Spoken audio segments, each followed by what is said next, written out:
Let's begin here, though. Breaking overnight, Iran's supreme leader issuing a new warning to the United States after President Trump threatened to bomb Tehran. Ayatollah Ali Khamenei warning that America will receive a strong blow if it acts on President Trump's threat over negotiations on a new nuclear deal. NewsNation's Tom Dempsey has the latest from Washington. Tom, good morning to you. We're starting to really get a clearer picture here of the president's plans to turn back the clock on Iran's nuclear program.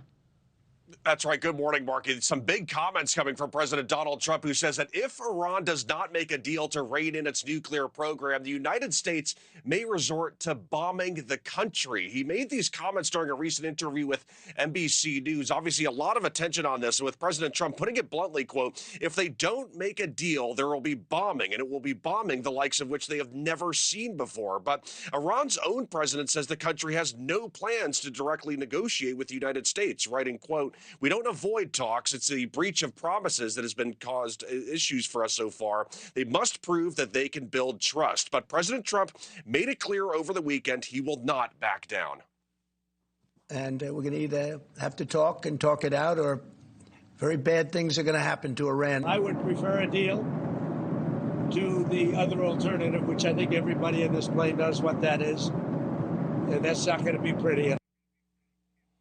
During his first term, President Trump pulled the United States out of a deal with Iran that put strict limits on Iran's nuclear program in exchange for sanctions relief. But concerns have grown about Iran developing a nuclear weapon. President Trump sent a letter to Iran's supreme leader pushing for a deal after the UN's nuclear watchdog group, the International Atomic Energy Agency, reported earlier this year that Iran has accelerated its production of near weapons-grade uranium. Now, Iran insists that its program is for peaceful purposes, but really adding a lot onto the tension right now, Markie, is recent United States strikes against Houthi targets, with the United States accusing Iran of providing money and weapons to the terrorist group. Yeah, Markie? A lot on the line there. And in a similar vein, when it comes to geopolitical tensions, Tom, the president also appears to be losing his patience with Russian President Vladimir Putin. What's the latest in that relationship?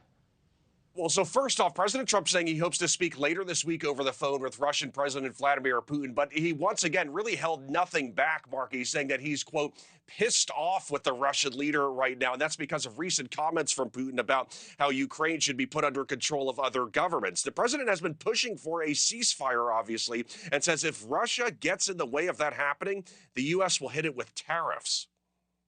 Certainly wouldn't want to put secondary tariffs on Russia, but if they were put on, it would not be very good for them. All secondary tariffs are very strong because essentially it says if you disobey our orders, you cannot do business in the United States of America.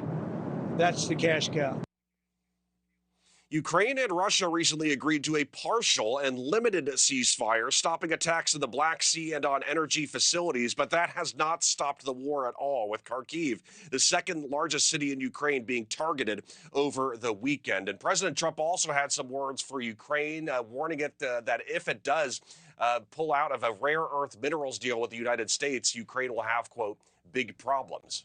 Thanks for watching, everybody. Go to joinnn.com to find NewsNation on your television provider. Also, don't forget to click that red subscribe button below to get more of NewsNation's fact-driven, unbiased coverage.